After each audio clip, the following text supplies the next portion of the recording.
hozirgi kunga kelib ginekologik xastaliklar, ya'ni bachadon va tuxumdon xastaliklari juda ko'p ayollarni, demak, yosh bo'lishidan qat'iy nazar yoki yoshi ulug' bo'lishidan qat'iy nazar bezovta qilyapti.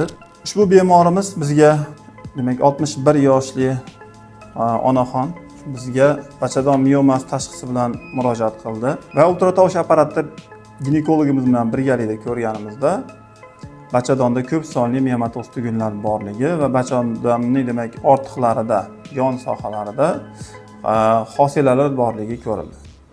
Mana qo'limizda bemorning plyonkasi turibdi. Hozir tekshiruvdan keldi.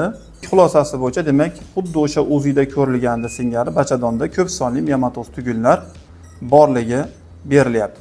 Bemorimizni endi operatsiya qilish kerak.